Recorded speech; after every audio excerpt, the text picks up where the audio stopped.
नमस्कार, बहुत बहुत स्वागत है आपका मेरे चैनल पर। दिल्ली में सियासी पारा चढ़ रहा है और साथ ही साथ चुनावी तारीख भी नज़दीक आती जा रही है। क्या इस बार 25 साल का सूखा खत्म होगा भारतीय जनता पार्टी का? क्योंकि जो लोभ लुभावने वादे किए जा रहे हैं आम आदमी पार्टी की तरफ से, वो इस बार जनता क्या उनको नकारेगी और बीजेपी को वोट देगी? जनता की राय जानने के लिए लाल किले पे मौजूद है कुछ लोग जुड़े, उनसे पूछते क्या वो राय रखेंगे। अरविंद केजरीवाल के लगातार फ्रीबीज वाले वादे, चाहे वो महिलाओं को लेके बात हो, पुजारी को लेके बात हो, चाहे ऑटो ड्राइवर्स को लेके बात हो, क्या इस बार इन्हीं वादों का तोड़ ढूंढ पाएगी बीजेपी और सत्ता में बना पाएगी 25 साल बाद? सर, बीजेपी को तोड़ ढूंढने की जरूरत ही नहीं है, क्योंकि जनता ने इस बार ठाना है दिल्ली में कमल खिलाना है। और उसका कारण यही है कि सबने देख लिया, अरविंद केजरीवाल ने 10 सालों में नौटंकी करने के अलावा कोई भी जमीनी स्तर पर काम नहीं किया। हाँ, दिल्ली में मुफ्त की शराब जरूर बंटवाई, लेकिन दिल्ली में मुफ्त का राशन नहीं बंटवाया केजरीवाल ने। दिल्ली में मुफ्त का ऑक्सीजन नहीं बंटवाया केजरीवाल ने। कोरोना काल में अपना घर बनवा रहा था। तो दिल्ली की जनता ने ये देख लिया कि ये तो फर्जीवाल नौटंकी वाला है और ये झूठ बोलता है सिर्फ और सिर्फ। तो इस बार दिल्ली की जनता ने ये ठान लिया है कि इसको भगा देंगे और दिल्ली में कमल खिलाकर रहेंगे। कमल कैसे खिलाएंगे? देखिए, उनके जो प्रवक्ता है टीवी डिबेट्स में जाके खुल के बोलते हैं कि हम फ्रीबीज बांटना बंद नहीं करेंगे, हर साल हर नए फ्री के वादे के साथ हम आएंगे। और उस वादे की झलक इस कदर दिख रही है कि आरडब्ल्यूए के तहत जो सोसाइटीज आती हैं उनको भी बोल दिया है कि आपको टेंशन लेने की जरूरत नहीं है, हम पैसा देंगे सिक्योरिटी गार्ड रखने का। तो जिस सोसाइटी में लाखों करोड़ों रुपए के घर खरीद कर जनता रहती है, वहां पे भी वोट बैंक खोज निकाला, वहां पे भी मुफ्त की राजनीति। मैं बता देता हूँ सर, वादे करने में और योजना लागू करने में जमीन आसमान का फर्क होता है। ठीक है, आज नरेंद्र मोदी सरकार ने जो वादे कर रहे थे उनको डिलीवर कर रहे हैं, नई नई योजनाएं लाकर डिलीवर कर रहे हैं। लेकिन अरविंद केजरीवाल ने इन 10 सालों में जितनी बातें बोली, क्या एक भी पूरी हुई? 500 स्कूल बने क्या? चलो 500 छोड़ो। 50 बने क्या? चलो 50 छोड़ो। 15 बने क्या नए स्कूल? नहीं बने। स्वास्थ्य व्यवस्था अच्छी करने की बात बोली थी, स्वास्थ्य व्यवस्था अच्छी हुई क्या? अभी मैं एक चैनल पर बता रहा था, फिर बता देता हूँ। दिल्ली के कितने ऐसे अस्पताल हैं जहाँ पर सीटी स्कैन मशीन तक नहीं है, जहाँ पर अल्ट्रासाउंड मशीन नहीं है, और जो बड़े अस्पताल हैं जहाँ पर मशीनें हैं भी, वहाँ भी आपको सीटी स्कैन की जरूरत आ जाए, आपको डेट मिल रही है 15 दिन 1 महीने आगे की। ऐसे स्वास्थ्य व्यवस्था अच्छी होगी क्या? दिल्ली के अंदर में इन्होंने बोला था हर घर को नल से जल देंगे। क्या दिल्ली की घर छोड़ो, कॉलोनियों में, हर कॉलोनी के अंदर में सीवर लाइन डल गई क्या? नहीं डली। पाइपलाइन बिछ गई क्या? नहीं बिछी। दिल्ली में 24 घंटे बिजली आती है क्या? नहीं आती है। एक चीज तो डिलीवर करते, अब दूसरे पे आ जाते हैं, फ्री बीज पे। इन्होंने कहा था हम सबको किराएदारों की अलग से मीटर लगवाएंगे। क्या दिल्ली के किराएदारों को फ्री बिजली मिल रही है? एक भी किराएदार को मिल रही है तो मुझसे मिलवा देना। ठीक है, नहीं मिल रही है। अब दूसरी बात पे आ जाते हैं कि हम पानी फ्री देंगे। अभी 6 महीने पहले आपने देखा दिल्ली में हाहाकार मचा हुआ था। पानी फ्री मिल रहा है क्या किसी को? नहीं मिल रहा है। अब चौथी बात पे आ जाते हैं साहब, बोला महिलाओं को 1000 रुपए देंगे, दिया क्या? सारी छोड़ो, इन 10 सालों के अंदर में क्या एक भी नया राशन कार्ड बना क्या? नहीं बना। राशन कार्ड का कांड तो हमने देखा था, एक महिला के साथ में क्या हो रहा था, लेकिन क्या राशन कार्ड बना? नहीं बना।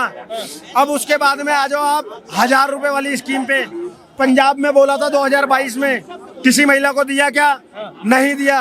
दिल्ली में मार्च में बोला था किसी महिला को दिया तो मुझसे मिलवा दो, नहीं दिया।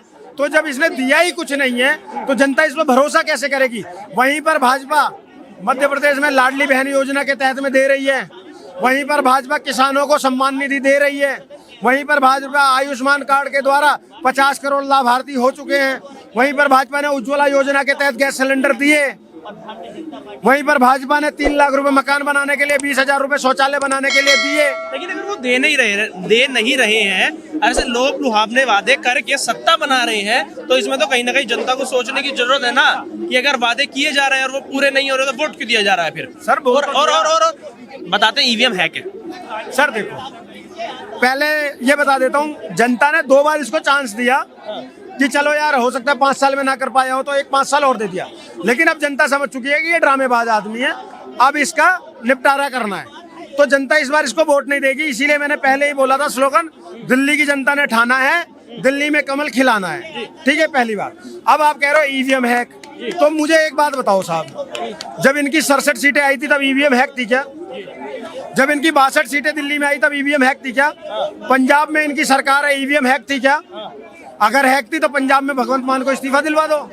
और इस बार बोलो केजरीवाल या जो भी कहता है कि ईवीएम हैक है, मैं चैलेंज के साथ कहता हूँ, उसको बोलो कि भैया हम चुनाव ही नहीं लड़ेंगे जब तक ईवीएम से चुनाव होगा। क्यों नॉमिनेशन भरने जा रहे हो? जी, क्योंकि तुम्हें पता है ईवीएम हैक नहीं है। राहुल गांधी कटाक्ष कर रहे हैं कि अभी एक अपनी इन्होंने चुनावी जनसभा संबोधित किया सीलमपुर में, वहाँ कटाक्ष कर रहे हैं कि हम लंदन में खड़े हैं, हम पेरिस में खड़े हैं।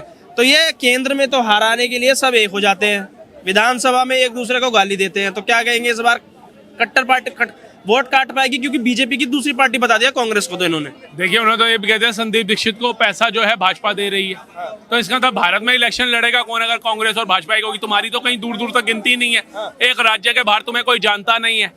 कौन जानता है? गुजरात जाते हो वहां जमानत जब्त होती है, कश्मीर जाते हो जमानत जब्त होती है, हिमाचल जाते हो जमानत जब्त होती है, यूपी जाते हो जमानत जब्त होती है, त्रिपुरा जाते हो जमानत जब्त होती है, उड़ीसा जाते हो जमानत जब्त होती है, महाराष्ट्र जाते हो जमानत जब्त होती है। हर जगह तो जमानत जब्त मुख्यमंत्री हो तुम, तुम्हें कौन जानता है दिल्ली के बाहर? लेकिन बस अपने आप को सुपीरियर दिखाना है, बड़ा दिखाना है कि भैया जी अगर मोदी को कोई झुका सकता है तो मैं झुका सकता हूँ। अरे तुम्हारे जैसे 10 पैदा हो जाए वो मोदी को नहीं झुका सकते।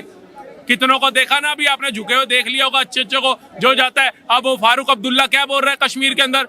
भैया जी मोदी जी आपने तो काम करके दिखा दिया जिसकी हमें सोच नहीं थी। आपने तो कश्मीर में ट्रेन चला करके दिखा दिया, कश्मीर में सुरंग, कश्मीर में टूरिज्म आ गया, कश्मीर में रोजगार आ गया। आज वो फारूक अब्दुल्ला, तुम ही इंडियन एयरलाइंस का पार्टनर, मोदी जी की कैसे तारीफ कर रही है? कहते हैं झुकती है दुनिया, झुकाने वाला चाहिए। झुका दिया ना, अभी तो देखना ये सारे लाइन में लग कर के आएंगे और मोदी मोदी करेंगे। 140 करोड़ लोगों को घरों में मोदी जी राशन देने नहीं आ रहे, पैसा देने नहीं आ रहे कि तुम मेरे लिए प्रचार करो मैं तुम्हें पैसा दूंगा। लेकिन जनता को दिख रहा है कि देश की गद्दी पे जो इस समय बंदा बैठा है वो किसी संत से कम नहीं है। अगर संत नहीं है तो संत से कम भी नहीं है।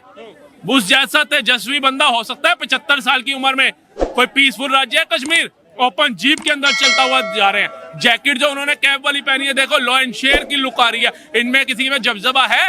आज तक कश्मीर में कदम नहीं रख पाए। सेना को पत्थर मार रहे थे, इनके पास थल सेना नहीं थी, वायु सेना नहीं थी, आर्मी नहीं थी, क्या नहीं था।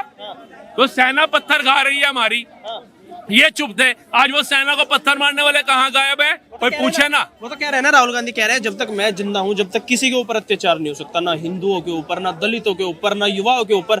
मैं खड़ा हूं, सबकी बात करूंगा। हाँ, इनका नाना जिंदा था, इनकी माँ दादी जिंदा थी, इनके पिता जिंदा थे, इनके ये पूरा परिवार जिंदा था।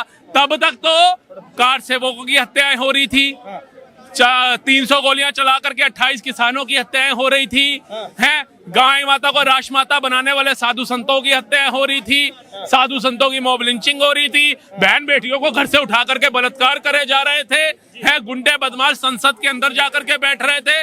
आज का इतना चेंज हो गया। तो हम तो कहते हैं तुम ना हो तो अच्छा है, बहुत अच्छा है। हमें तुम्हारे जैसा नेता चाहिए भी नहीं और ऐसी सरकार भी नहीं चाहिए जो भारत को डुबोने का काम करती है, विकसित करने का काम ना करती है। दिल्ली चुनाव में कहीं नजर आ रही है कांग्रेस पार्टी, क्योंकि संदीप दीक्षित को भी नई दिल्ली सीट से लड़ाया गया, उन पे आरोप लगाया कि फंड दिया जा रहा है बीजेपी की तरफ से, क्योंकि वो कह रहे हैं कि वो बी टीम बनके बीजेपी की साथ में वो लड़ाई लड़ रहे हैं और हमें हराना चाह रहे हैं। उनको बोलने दीजिए, उनको जो हार की बौखलाहट है ना वो समझ आ गई है। और जो इनके बरसाती मेंढक थे, जो कट्टर कांग्रेसी कहते थे, वो जंप मार करके आम आदमी पार्टी में चले गए थे।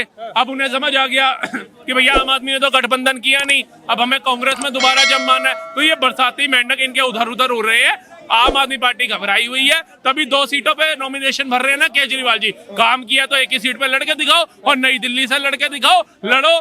परवेश वर्मा के खिलाफ लड़के दिखाओ, धजिया तो वही उड़ा रहे हैं तुम्हारी। उनसे क्यों डरे डरे से रहते हो? क्या ऐसा है जब काम किया है तो तुमने